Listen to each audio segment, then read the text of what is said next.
दोस्तों बहुत बहुत स्वागत है आप सबका एक बार फिर से हमारे YouTube चैनल एस्ट्रो नॉलेज में। दोस्तों आज की इस वीडियो में हम एक 18 वर्ष युवक की कुंडली का विश्लेषण करने जा रहे हैं जिन्होंने अपने बहुत डिटेल्स हमारे साथ शेयर किए हैं और एस्ट्रोलॉजी के माध्यम से अपने जीवन से जुड़े हुए कुछ प्रश्नों के उत्तर जानना चाहते हैं और साथ ही साथ चाहते हैं कि मैं इनकी कुंडली का पूर्ण विश्लेषण करूं। आगे बढ़ने से पहले हर बार की तरह आप सबसे निवेदन है, यदि अभी तक आपने हमारे YouTube चैनल एस्ट्रो नॉलेज को सब्सक्राइब नहीं किया है तो आप प्लीज इसे सब्सक्राइब कर दें और बेल आइकन को दबाना ना भूलें। साथ ही साथ दोस्तों यदि आप सब इसी प्रकार अपनी कुंडली का विश्लेषण करवाना चाहते हैं या फिर मुझसे संपर्क करना चाहते हैं तो स्क्रीन के ऊपर फ्लैश हो रहे व्हाट्सएप नंबर के ऊपर आप मुझसे संपर्क कर सकते हैं और ज्यादा जानकारी के लिए आप नीचे डिस्क्रिप्शन बॉक्स को भी चेक कर सकते हैं। वापस आते हैं इस विश्लेषण के वीडियो के ऊपर और सबसे पहले मैं आप सबों के समक्ष इनके बर्थ डिटेल्स को रख देता हूं। इनका जो जन्म हुआ है वो हुआ है 24 फरवरी 2002 को। जन्म का समय है 2:30 बजे दोपहर के और जन्म का स्थान है राजस्थान। प्रश्नों की बात की जाए तो काल सर्प दोष के बारे में जानना चाहते हैं कि क्या कुंडली में बन रहा है अथवा नहीं। गजकेसरी योग, करियर के बारे में जानना चाहते हैं। बिजनेस को लेकर के इन्होंने प्रश्न पूछा है। न्यायिक सेवा, जज बनने के योग के बारे में, राजनीति के बारे में, पत्नी के बारे में, विवाह के बारे में, बड़े भाई वगैरह से संबंध के बारे में और भी फ्यूचर से जुड़े हुए इन्होंने कुछ प्रश्न पूछे हैं। इनके सभी प्रश्नों को हम एक एक करके आखिर में लेंगे विस्तृत तरीके से, लेकिन सबसे पहले इनकी लग्न कुंडली को देख लेते हैं जो कि हमारे समक्ष है। इनकी लग्न कुंडली प्रारंभ हो जाती है 3 नंबर से। 3 नंबर यानी कि मिथुन लग्न की कुंडली बनती है। चंद्रमा देव लग्न में ही विराजमान है, यानी इस जातक की जो कुंडली है वो बन जाती है मिथुन लग्न एवं मिथुन राशि की। मिथुन लग्न यानी कि बुध के द्वारा अधिपत्य किया जाने वाला लग्न। और ऐसे जातकों के स्वभाव की बात करें तो आमतौर पर ऐसे जो लोग होते हैं इनका कम्युनिकेशन लेवल बढ़िया होता है। मैनेजमेंट की जो क्वालिटी है इनके अंदर अच्छे से पाई जाती है। लोगों के साथ जो संवाद वाला पार्ट है वो आमतौर पर इनका बढ़िया देखा गया है। ऐसे लोग इंटेलिजेंट होते हैं, अपने इंटेलिजेंस के माध्यम से जो है ऐसे लोग जीवन में सफलता प्राप्त करते हैं। यदि ऐसे लोग अपनी वाणी का सही से इस्तेमाल करें तो वाणी के भी माध्यम से ऐसे लोग जीवन में खूब सारी सफलताएं प्राप्त कर सकते हैं। कंसल्टेशन का क्षेत्र, मैनेजमेंट का क्षेत्र, जर्नलिज्म का क्षेत्र, ये जो सारे क्षेत्र है इसमें ऐसे लोग महारत हासिल कर सकते हैं। सीधे इनके लग्न को देखते हैं। यहाँ पर 23 डिग्री का लग्न है। लग्न के पास ठीक ठाक बलाबल माना जाएगा। लग्नेश बुध जाकर के कुंडली के अष्टम भाव में बैठे हुए। देखिए लग्नेश का जाकर के अष्टम भाव में बैठना ये बहुत अच्छा नहीं कहलाएगा। मैंने बार बार कहा है कि जब भी लग्नेश कुंडली के 6, 8 या 12 भाव में बैठता है तो ये बहुत अच्छी स्थिति नहीं कहलाती है। हम लग्न को देख लेते हैं। लग्न में 3 ग्रह बैठे हुए हैं, गुरु, राहु एवं चंद्रमा। यहाँ पर कुछ योग एवं दोष बनते हुए नजर आ रहे हैं। यहाँ पर गुरु राहु का चांडाल दोष बन रहा है, राहु चंद्रमा का ग्रहण दोष बन रहा है, तो वहीं गुरु चंद्रमा का गज केसरी योग यहाँ पर बनता हुआ नजर आ रहा है। अब राहु की डिग्री और चंद्रमा की डिग्री को ध्यान से देखिए। चंद्रमा 29 डिग्री पर है तो राहु 0 डिग्री पर है। इनके बीच का डिस्टेंस जो है वो 28 डिग्री है। तो ये ग्रहण दोष जो है बनने के बावजूद कुंडली में हम कहेंगे तो जरूर कि यहाँ पर ग्रहण दोष बन रहा है, लेकिन इसका जो प्रभाव है वो ना के बराबर पड़ेगा, बहुत कम प्रभाव पड़ेगा क्योंकि चंद्रमा और राहु बहुत ज्यादा दूर है। यहाँ पर एक एक करके ग्रहों की हम बात कर लेते हैं। गुरु को ही सबसे पहले देखते हैं। 11 डिग्री के साथ गुरु वक्री होकर के यहाँ पर बैठे हुए हैं। सप्तमेश एवं कर्मेश है इस कुंडली में। गुरु समग्रह कहलाएंगे, लेकिन चूंकि वो विवाह भाव एवं करियर से संबंध रखते हैं तो इस कुंडली वाले जातकों के लिए वो एक महत्वपूर्ण ग्रह माने जाएंगे। सबसे शुभ ग्रह लग्न में जाकर के बैठे हुए। देखिए गुरु का लग्न में बैठना आपके व्यक्तित्व के लिए बढ़िया है, ज्ञान के लिए भी बढ़िया है। व्यक्तित्व एवं ज्ञान के लिए बढ़िया है, लेकिन चूंकि गुरु यहाँ पर राहु के साथ बैठ गए तो थोड़े से ये पीड़ित हो जाएंगे खुद में। गुरु थोड़े पीड़ित हो जाएंगे खुद में और गुरु चांडाल दोष यहाँ पर बन रहा है। और चूंकि लग्न में ये दोष बन रहा है तो पितृ दोष का भी इफेक्ट आपको देखने को मिलेगा। तो यहाँ पर गुरु चांडाल दोष एवं पितृ दोष का निर्माण आपके लग्न में हो रहा है। डिसीजन लेने के लिए ये बढ़िया नहीं है। स्ट्रॉन्ग डिसीजन लेने के लिए ये जो दोष बन रहा है लग्न में ये बढ़िया नहीं कहलाएगा। स्वास्थ्य के दृष्टिकोण से भी हम इसको बहुत अच्छा नहीं कह सकते हैं। राहु लग्न में बैठा हुआ है और बुध आपकी कुंडली के अष्टम भाव में बैठा हुआ है। देखिए भ्रम की स्थिति में ये राहु आपको लेकर के जा सकता है, तो भ्रम से बचें। बार बार मैं कई लोगों को कहता हूं कि भ्रम से बचें राहु की वजह से। यदि आप भ्रमित ना हो और एकाग्रचित्त होकर के किसी एक लक्ष्य के ऊपर फोकस करेंगे तो फिर यही राहु, यही गुरु आपको सफलता दिलवाने वाले होंगे। गुरु लग्न में बैठे हुए हैं, ज्ञान भी ये गुरु आपको देंगे। ऐसा बिल्कुल नहीं है कि राहु के साथ बैठ गए तो सब कुछ बुरा ही होगा। ज्ञान भी देंगे। वक्री है तो रिजल्ट्स थोड़े विलंब के साथ देखने को आपको मिल सकते हैं और सडन रिजल्ट्स देखने को मिल सकते हैं। गुरु की दृष्टि शिक्षा, संतान भाव के ऊपर पड़ेगी, इन दोनों चीजों में लाभ करवाएंगे। सप्तम भाव के ऊपर इनकी जो दृष्टि पड़ेगी वो विवाह के लिए ठीक है, और भाग्य भाव के ऊपर और उच्च शिक्षा भाव के ऊपर गुरु की दृष्टि आपको इन चीजों में मदद करने वाली होगी। राहु की बात कर लेते हैं। 0 डिग्री के राहु बैठे हुए हैं। यहाँ पर राहु का प्रभाव कम होगा कुंडली में। इस राशि में राहु को हम उच्च का भी मानते हैं। इस राशि में राहु को उच्च का मानते हैं, तो यहाँ पर राहु आपको चालाक भी बनाएगा। तो जो मैंने एक नेगेटिविटी बताई आपको, जो एक कमजोरी बताई कि भ्रमित मत हो आप, भ्रमित नहीं होते हैं, तो ये राहु जो है आपको अच्छी चीजों में भी सफलता दिलवाने वाले होंगे। ये राहु आपको चालाक बनाने वाले होंगे, इंटेलिजेंट बनाने वाले होंगे। आपको ये राहु शातिर बनाने वाला होगा। राहु की दृष्टि पड़ेगी शिक्षा संतान भाव के ऊपर। टेक्नोलॉजी फ्रेंडली ये राहु आपको बना सकता है। जो नई नई चीजें आ रही हैं दुनिया में, उसके बारे में जानने की इच्छा आप रख सकते हैं। पढ़ाई में थोड़ी डिस्ट्रैक्शन ये राहु आपको दे सकता है। सप्तम भाव के ऊपर राहु की दृष्टि पड़ेगी, तो पत्नी के साथ छोटी मोटी बातों के ऊपर जो है कलह हो सकता है। और कुंडली के नवम भाव के ऊपर इनकी दृष्टि पड़ेगी, तो यहां पर दृष्टि डाल करके ये सूर्य को थोड़े पीड़ित कर सकते हैं, यानी कि आपके आत्मविश्वास को।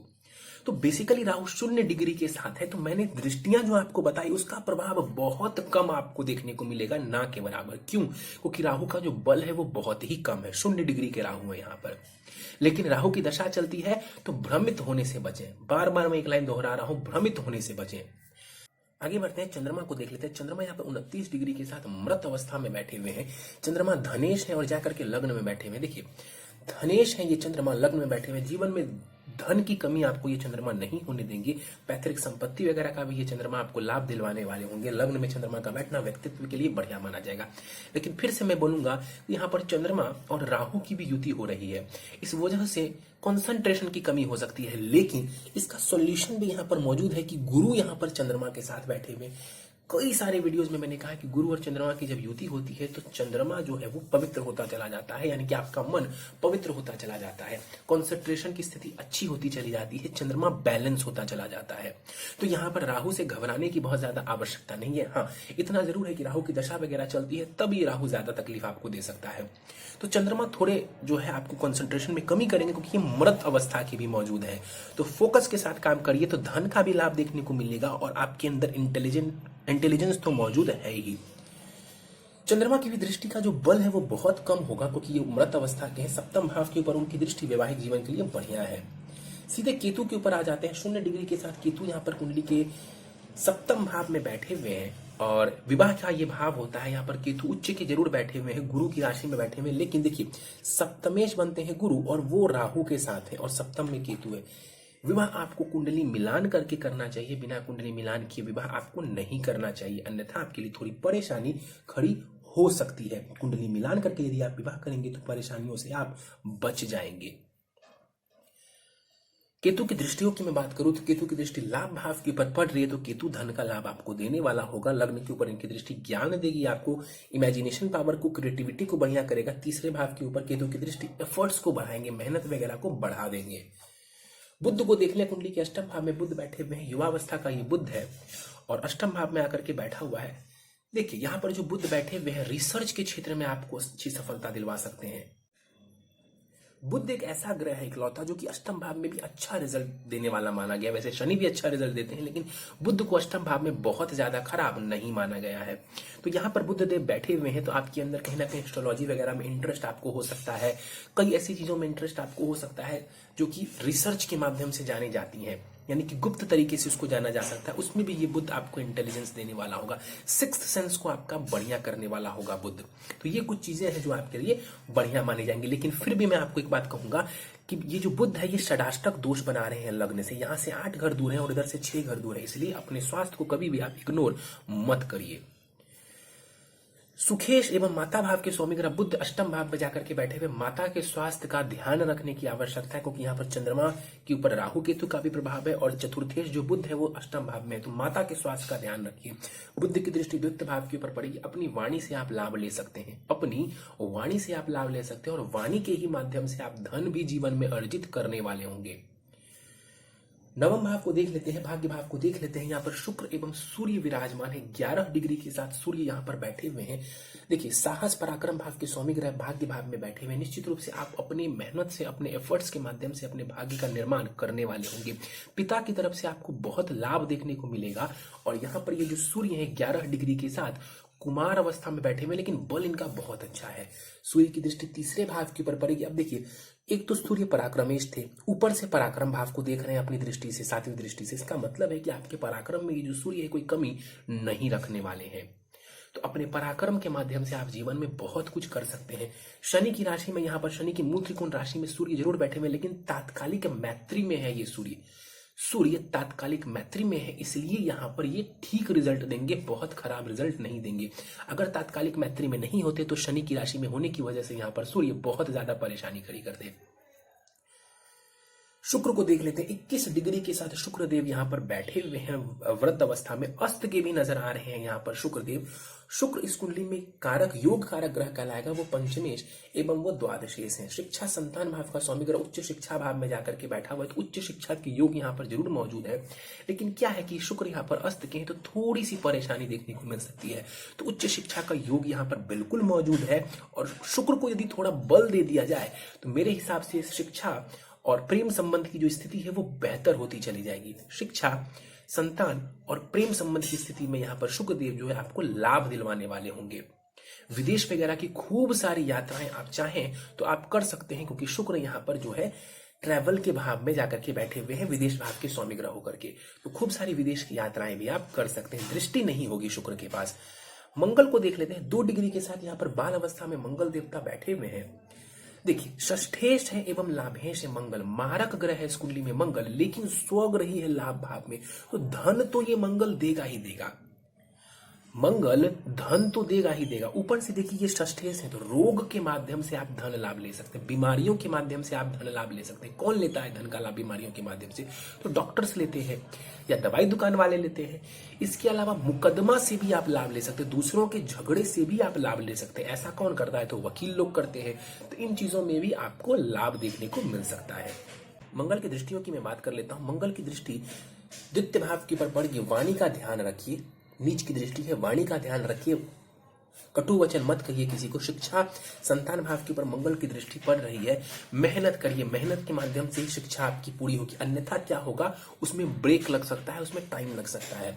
मंगल की दृष्टि पड़ेगी कुंडली के छठे भाव के ऊपर। देखिए, अपने ही घर को मंगल देवता देखेंगे, यहाँ पर क्या करेंगे, तो आपको अच्छी नौकरी दिलवाएंगे, कंपटीशन में सफलता दिलवाएंगे, शत्रुओं के ऊपर विजय दिलवाएंगे, बीमारी वगैरह में आपकी रक्षा करने वाले होंगे, बीमारी को हराने में आपकी मदद करेंगे। तो यहाँ पर मंगल की स्थिति बढ़िया है, भले ही वो मारक ग्रह है इस कुंडली में। शनि को देख लेते हैं। शनि कुंडली के 12वें भाव में बैठे हुए हैं, 14 डिग्री के साथ शनिदेव यहाँ पर युवावस्था में बैठे हुए हैं। अब आप कहेंगे कि शनि अष्टमेश है तो यहाँ पर विपरीत राजयोग बन जाएगा, लेकिन मेरे ख्याल से यहाँ पर विपरीत राजयोग की बात लागू नहीं होगी। क्यों? क्योंकि जो बुध देव है वो खुद अष्टम भाव में आकर के बैठे हुए हैं। शनि यहाँ पर विदेश भाव में जाकर के बैठे हुए, देखिए उच्च शिक्षा के भाव के स्वामी ग्रह विदेश भाव में जाकर के बैठे हुए, ट्रैवल भाव के स्वामी ग्रह जो है लॉन्ग डिस्टेंस ट्रैवल हम देखते हैं नवम भाव से, उसके स्वामी ग्रह विदेश भाव में बैठे हुए हैं। तो एक बात थोड़ी देर पहले मैंने आपको शुक्र को देख करके भी बताई थी कि विदेश जाने की जो स्थिति है वो प्रबल नजर आ रही है, कई बार आप विदेश की यात्राएं करने वाले होंगे, तो वो शनि के भी माध्यम से यहाँ पर नजर आ रहा है। आप चाहें तो परमानेंट विदेश सेटल भी हो सकते हैं। शनि और शुक्र के बीच में राशि का परिवर्तन हो रहा है। अपने उच्च शिक्षा के लिए आप घर से दूर जा सकते हैं, यहाँ तक कि विदेश भी आप जा सकते हैं, विदेश नहीं भी आप अपने जन्म स्थान से दूर जा सकते हैं। शनिदेव 12वें भाव में बैठे हुए विदेश में आपको ये सफलता दिलवाने वाले होंगे। इसके अलावा मेडिकल के क्षेत्र में और लॉ के क्षेत्र में शनिदेव भी आपको मददगार साबित करे होंगे। इनकी तीसरी दृष्टि जो है धन भाव के ऊपर पड़ेगी। धन भाव को देखेंगे शनि, विलंब के साथ धन जरूर मिलेगा, लेकिन स्टेबल धन आपके पास रहेगा, स्टेबल धन आपके पास रहेगा। और मेडिकल क्षेत्र या वकालत के क्षेत्र में जाते तो बढ़िया धन लाभ आपको मिलेगा। शनि की दृष्टि कुंडली के छठे भाव के ऊपर पड़ेगी, शत्रुओं के ऊपर ये शनि आपको विजय दिलवाने वाले होंगे। और शनि की 10वीं दृष्टि भाग्य भाव के ऊपर पड़ेगी, तो भाग्य विलंब से आपका सहयोग करेंगे।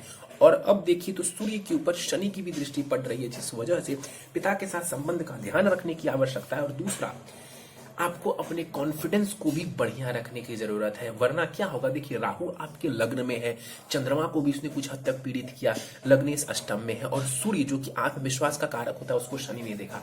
इन सब के बाद ये हो सकता है कि आप भ्रम की स्थिति में रहें, कॉन्फिडेंस कम हो जाए, डिसीजन मेकिंग पावर आपकी वीक हो जाए, इस वजह से आपको परेशानी देखने को मिले। तो आत्मविश्वास के साथ काम करेंगे, कंसंट्रेशन और फोकस के साथ काम करेंगे, सफलता जरूर मिलेगी। चलिए हम दशाओं की बात कर लेते हैं, लेकिन दशाओं से पहले एक बात आपको और बता दूं। बुध को ध्यान से देखेंगे यदि हम, तो बुध यहाँ पर पाप कर्तरी में नजर आ रहे हैं। एक तरफ केतु है, दूसरी तरफ सूर्य है। ये पाप कर्तरी का लगना यहाँ पर बढ़िया नहीं माना जाएगा। इस वजह से बुध की शुभता में थोड़ी कमी आएगी। उसी प्रकार कुंडली के दसम भाव को यदि हम देखें तो एक तरफ सूर्य है, दूसरी तरफ मंगल है। दसम भाव को पाप कर्तरी लग रहा है, जिस वजह से कहीं ना कहीं दसम भाव की शुभता यानी कि कर्म करियर की शुभता भी उसमें कमी आ रही है। दशाओं को देख लेते हैं। शनि की महादशा आपको चल रही है, जो कि 20 जून 2025 तक रहने वाली है। शनि की महादशा में अभी आपको राहु की अंतरदशा चल रही है, जो कि 7 दिसंबर 2022 तक रहने वाली है। देखिए, शनि की महादशा में राहु की अंतरदशा, इस समय आप बहुत ज्यादा भ्रम की स्थिति में रहेंगे। आपको हो सकता है कुछ समझ ना आए कि क्या आपके लिए उचित है, क्या अनुचित है। मैं आपको एक ही सलाह दूंगा कि जो भी आपके घर के लोग हैं, जिसके बारे में आपको पता है कि वो पूर्ण रूप से जो है आपका सहयोग करने वाले हैं, आपका साथ देने वाले हैं, उनकी सलाह को इस दौरान जरूर मानिए। क्योंकि इस समय आपका जो समय है वो थोड़ा सा कमजोर चल रहा है, तो डिसीजन हो सकता है आप गलत ले लें। तो क्या करेंगे, अपने माता पिता से, अपने चाहने वालों से आप सलाह लेंगे, मशवरा लेंगे, फिर आप आगे बढ़ेंगे। और जो भी डिसीजन आप लीजिए उसके ऊपर आपको अड़े रहना चाहिए। ये नहीं कि आज कुछ डिसीजन लिया फिर कल को अपना डिसीजन बदल लिया। सीधे हम आपके प्रश्नों को ले लेते हैं। आपने पहला प्रश्न काल दोष को लेकर के पूछा। देखिए, निश्चित रूप से आपकी कुंडली में सारे ग्रह जो है वो राहु केतु के एक तरफ बैठे हुए हैं। इस वजह से काफी हद तक कुंडली में काल सर्प दोष का निर्माण होता हुआ नजर आ रहा है। एक बार नहीं, शायद मैंने 100 बार कहा कि काल सर्प दोष कोई बहुत बड़ा दोष नहीं है। कुंडली में काल सर्प दोष का इतना ही मतलब है कि राहु केतु की दशांत दशा चलती है तो उस दौरान जीवन में परिवर्तन के योग बन जाएंगे, जीवन में परिवर्तन के योग बन जाएंगे। और आपकी जो राहु केतु है बहुत खराब नहीं है, दोनों ही अपनी उच्च की राशि में बैठे हुए हैं। इतना जरूर है कि जब भी इनकी दशांत दशा चलेगी, जीवन में किसी ना किसी प्रकार का बदलाव देखने को आपको जरूर मिलेगा। लेकिन किसी ने आपको डरा दिया कि काल सर्प दोष कुंडली में मौजूद है तो आप ये नहीं कर सकते, आप वो नहीं कर सकते, जीवन में ये परेशानी होगी, वो परेशानी होगी, तो ये बात पूर्ण रूप से गलत मानी जाएगी। ये बात पूर्ण रूप से गलत है। इसीलिए मैंने आपको एक लाइन कही कि किसी एक चीज के ऊपर फोकस करके कार्य करिए। ये राहु केतु और ये काल सर्प दोष आपका कुछ भी नहीं बिगाड़ पाएगा। और जहां तक दशाओं की बात मैंने कही कि जब भी राहु की दशा चले थोड़ा सचेत हो जाएंगे आप। गज केसरी योग के बारे में जानना चाहते हैं, बिल्कुल यहाँ पर गज केसरी योग मौजूद है। गुरु एवं चंद्रमा की जो युति होती है उसको गज केसरी योग का निर्माण होना कहते हैं। लग्न में गज केसरी योग ये बहुत बढ़िया है। मान सम्मान पद प्रतिष्ठा इन दोनों ही चीजों के लिए गज केसरी योग का यहाँ पर बनना बहुत बढ़िया है। धन दौलत के लिए भी गज केसरी योग बढ़िया माना जाता है। इसके बाद आपने नौकरी के योग के बारे में पूछा। बिल्कुल नौकरी के योग आपकी कुंडली में मौजूद है। किस क्षेत्र में, देखिए मेडिकल अथवा लॉ के फील्ड में आप ट्राई करिए, कंसल्टेशन से जुड़ा हुआ आप कार्य करिए, आपको बढ़िया सफलता देखने को मिलेगी। देखिए मेडिकल में भी हम जाते हैं तो फिजिशियन वगैरह जो है वो सलाह मशवरा देने का कार्य करते हैं। इसके अलावा लॉ के भी क्षेत्र में सलाह मशवरा जैसी चीजें ही होती है। वैसे भी आप जो है लॉ करके वकील के रूप में भी, लॉयर के रूप में भी प्रैक्टिस कर सकते हैं, उसमें कहीं कोई दो राय नहीं है। शनि मंगल ये सारे ग्रह आपकी कुंडली में अच्छे हैं। राहु भी उच्च की राशि में है, ये आप मत भूलिए। तो यहाँ पर स्थिति बढ़िया। और देखिए वकालत करने के लिए यदि आप केस लड़ते हैं तो वहां पर आपकी वाणी जो है वो स्ट्रांग होनी चाहिए। उस वाणी भाव के ऊपर लग्नेश बुध की दृष्टि, शनि की दृष्टि, मंगल की दृष्टि पड़ रही है। जब 3-4 ग्रहों की दृष्टि या 3-4 ग्रहों का प्रभाव एक भाव के ऊपर होता है तो वो जो भाव है वो बहुत ज्यादा बलवान हो जाता है। इस वजह से यहां पर भी आपको सफलता देखने को मिल सकती है। तो मेडिकल और लॉ इन दोनों ही क्षेत्र में आप ट्राई कर सकते हैं। ज्यादा बेहतर क्या नजर आ रहा है, लॉ का क्षेत्र। बिजनेस के योग कैसे, बिल्कुल बिजनेस के योग मौजूद है कुंडली में। आप बिजनेस करना चाहते हैं, आप बिजनेस कर सकते हैं। लेकिन फिलहाल मैं बोलूंगा कि आप पहले कुछ डिग्री ले लीजिए, कुछ जॉब में चले जाइए, आगे जाकर के आप बिजनेस कर सकते हैं। किस क्षेत्र में करें, तो मेरा मानना है कि कंसल्टेशन से ही जुड़ा हुआ कार्य आपके लिए सबसे बेहतर रहने वाला है। कंसल्टेशन से जुड़ा हुआ कार्य ही आपके लिए सबसे बेहतर रहने वाला है। इसके बाद आपने पूछा है न्यायिक सेवा, जज बनने के योग। देखिए जज बनने के योग की बात मैं करूं तो गुरु और सूर्य का प्रभाव यहां पर बहुत जबरदस्त नजर नहीं आ रहा। जब हम जज की बात कहते हैं तो हम सबको पता है कि जज एक ऐसा पोजीशन है जिसके सामने ज्यादातर लोग नमन करते हैं। एक वो अथॉरिटेटिव पद होता है। तो कुंडली के दसम भाव के स्वामी ग्रह गुरु बनते हैं जो कि लग्न में बैठे हुए हैं। ठीक है स्थिति, लेकिन वक्री है, राहु के साथ है। और दूसरा जो सूर्य है ना उसके ऊपर शनि की दृष्टि पड़ रही है, तो जज बन ही जाएंगे। इसके चांसेस थोड़े से यहाँ पर कमजोर नजर आ रहे हैं। फिर भी हम नवमांश को एक बार देखेंगे। आप लॉ के क्षेत्र में जाइए, लेकिन जज बनने को लेकर के मैं 100% तरीके से यहाँ पर आपको हाँ नहीं कह सकता हूं। पत्नी क्या सर्विस वाली होंगी? हो सकती है पत्नी सर्विस वाली, चांसेस थोड़े से कमजोर नजर आ रहे हैं यहाँ पर। राजनीति में सफलता के बारे में आप जानना चाहते हैं? राजनीति में सफलता के लिए आप जा सकते हैं, राजनीति में बैक डोर से आप एंट्री करिए। राजनीति में खुल करके ना जाकर के धीरे धीरे अपनी पहुंच को बनाएंगे तो आपके लिए ज्यादा बेहतर स्थिति रहेगी। राहु और बुध को देखते हुए मैं आपको ये सलाह दे रहा हूं, यदि राजनीति में जाने का मन है तो बैक डोर से एंट्री करिए, ना कि बिल्कुल एकदम पैसा लगा दिया और डायरेक्ट जाकर के इंटर हो रहे हैं। अगर ऐसा आप करते हैं तो हो सकता है आपको वैसा फायदा देखने को ना मिले। विदेश यात्रा के योग बिल्कुल नजर आ रहे हैं, कई बार आप विदेश की यात्राएं करेंगे, सेटल होना चाहेंगे विदेश में, वो भी संभव है। लव मैरिज या फिर अरेंज मैरिज, इसके योग के बारे में आप जानना चाहते हैं? देखिए, इसके योग थोड़े से नजर आ रहे हैं नवमांश में, लेकिन बहुत ज्यादा लव मैरिज के योग नजर नहीं आ रहे हैं। लव अफेयर्स के योग जरूर हैं आपकी कुंडली में, लेकिन लव मैरिज हो ही जाए इसके चांसेस थोड़े से कमजोर नजर आ रहे हैं। नवमांश हालांकि कुछ हद तक इस चीज में आपको सपोर्ट करेगा। इसके बाद आपने पूछा है बड़े भाई से संबंध कैसे रहेंगे? बहुत अच्छा रहेगा बड़े भाई के साथ आपका संबंध। देखिए, मंगल जो है ना वो भाई बहन का कारक है, उसकी स्थिति बढ़िया है। कुंडली का जो 11वां खाना होता है, 11वां जो भाव होता है, यही होता है बड़े भाई बहन का। तीसरा भाव जो होता है वो छोटे भाई बहन का होता है, 11वां भाव बड़े भाई बहन का होता है। देखिए, मंगल स्वग्रही है यहाँ पर, इसकी वजह से आपके बड़े भाई के साथ आपके जो संबंध है वो बेहतर रहने वाले हैं, और बड़े भाई की स्थिति भी यहाँ पर बहुत अच्छी नजर आ रही है। कॉर्पोरेट सेक्टर में सलाहकार बनने के योग हैं या नहीं? देखिए, थोड़ी देर पहले ही मैंने आपको कहा कि आप परामर्श देने का कार्य करिए, कंसल्टेशन देने का कार्य करिए, और वैसा ही कुछ प्रश्न आपने यहाँ पर पूछ लिया है तो बिल्कुल ये 1 नंबर काम रहेगा आपके लिए, बहुत ही बढ़िया काम रहेगा आपके लिए। भविष्य कैसा रहेगा? भविष्य बहुत अच्छा नजर आ रहा है, बहुत उज्जवल भविष्य नजर आ रहा है। बस आप कंसंट्रेशन के साथ कार्य करिए और भ्रम की स्थिति से बचिए। जब भी जीवन में भ्रम हो, अपने किसी चाहने वाले से, अपने किसी करीबी से, जैसे कि आपके माता पिता हो गए, उनसे सलाह लेना सबसे अच्छा रहेगा आपके लिए। उनसे सलाह लेना आपके लिए बढ़िया रहेगा, ना कि भटकने से आपको कोई फायदा होगा। तो उनसे सलाह लीजिए और फिर आगे बढ़िए आप। और जिस भी कार्य को आप करिए पूरे मन के साथ आप करिए, मतलब एक बार आगे बढ़ जाइए तो फिर पैर पीछे मत लीजिए। मैं बार बार इस लाइन को इसलिए कह रहा हूं क्योंकि कई बार आपके जीवन में भ्रम की स्थिति आएगी। चलिए, उपाय पर जाने से पहले नवमांश को देख लेते हैं। नवमांश आपकी जो कुंडली बनती है वो 2 नंबर से प्रारंभ हो जाती है, वृषभ लग्न की बनती है। लग्न में शनि एवं बुध विराजमान है, स्थिति ठीक है। वहां पर भी देखिए, वहां पर गुरु जो है ना वो नीच की राशि में जाकर के बैठे हुए। गुरु का वहां पर नीच का होना ये बहुत बढ़िया नहीं कहलाएगा। हालांकि नीचता जरूर भंग हो रही है गुरु की, लेकिन फिर भी गुरु को बेहतर करके रखना जरूरी है। क्यों जरूरी है? कि जो गुरु है ना आपके कर्म भाव के स्वामी ग्रह बनते हैं। इसके अलावा विवाह वगैरह की बात करें तो वहां पर भी विवाह कोई बहुत जबरदस्त मुझे नजर नहीं आ रहा है। लव मैरिज की कुछ हद तक नजर आ रहे हैं, मंगल शुक्र की स्थिति वहां पर बनी हुई है, तो प्रेम संबंध वगैरह की भी स्थिति वहां पर नजर आ रही है। लेकिन कुंडली मिलान किए बिना आप विवाह नहीं करेंगे, अन्यथा आपको थोड़ा नुकसान हो सकता है। चंद्रमा की स्थिति बहुत बढ़िया है, धन के लिए चंद्रमा की स्थिति वहां पर बहुत अच्छी नजर आ रही है। चंद्रमा वर्गोत्तमी है, यानी इसी राशि में चंद्रमा देव वहां पर भी बैठे हुए हैं कुंडली में। राहु की भी स्थिति वहां पर अच्छी है, राहु आपके दोनों ही कुंडली में अच्छे बैठे हुए हैं। तो आपकी नवमांश कुंडली बढ़िया है, लेकिन गुरु कमजोर है। और दूसरा, विवाह कुंडली मिलान के बिना नहीं करना है आपको।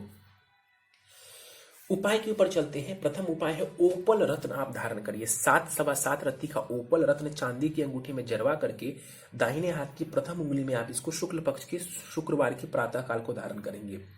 नित्य हनुमान चालीसा 3 बार पढ़ेंगे। ओम शन शनिश्चराय नमः 1 माला जाप करेंगे संध्या काल को। हर शनिवार पीपल के पेड़ में आपको दिया जलाना चाहिए, यदि संभव हो तो ये उपाय भी करें। नित्य ओम बुम बुद्धाय नमः इस मंत्र का 1 माला आपको जाप करना चाहिए। हर सोमवार एवं शनिवार को शिवलिंग के ऊपर अभिषेक करेंगे महामृत्युंजय मंत्र का जाप करते हुए। और यदि संभव हो तो महामृत्युंजय मंत्र का जाप जो है 1 माला नित्य आपको करना चाहिए। तो ये जितने भी दोष आपको नजर आ रहे हैं यहाँ पर, गुरु राहु का चांडाल दोष, काल सर्प दोष, ग्रहण दोष, और ये दोष, वो दोष, शनि का दोष, ये सारे दोष आप भूल जाइए। और ये जो उपाय मैंने आपको बताया है ये उपाय करिए, इसी से ज्यादातर दोष आपके कम हो जाएंगे कुंडली में। चलिए, तो दोस्तों ये था इस 18 वर्ष युवक की कुंडली का विश्लेषण। मुझे उम्मीद है कि आपको हमारा यह कुंडली विश्लेषण का वीडियो पसंद आया होगा। यदि वीडियो पसंद आया तो आप इसे लाइक करें, शेयर करें। अभी तक आपने हमारा YouTube channel astro knowledge subscribe नहीं किया है तो आप प्लीज इसे सब्सक्राइब कर दें और बेल आइकन को दबाना ना भूलें। साथ ही साथ दोस्तों यदि आप सब इसी प्रकार अपनी कुंडली का विश्लेषण करवाना चाहते हैं या फिर मुझसे संपर्क करना चाहते हैं तो स्क्रीन के ऊपर फ्लैश हो रहे व्हाट्सएप नंबर के ऊपर आप मुझसे संपर्क कर सकते हैं। और ज्यादा जानकारी के लिए आप नीचे डिस्क्रिप्शन बॉक्स को भी चेक कर सकते हैं। इस वीडियो में फिलहाल इतना ही दोस्तों। आप सभी का बहुत बहुत धन्यवाद।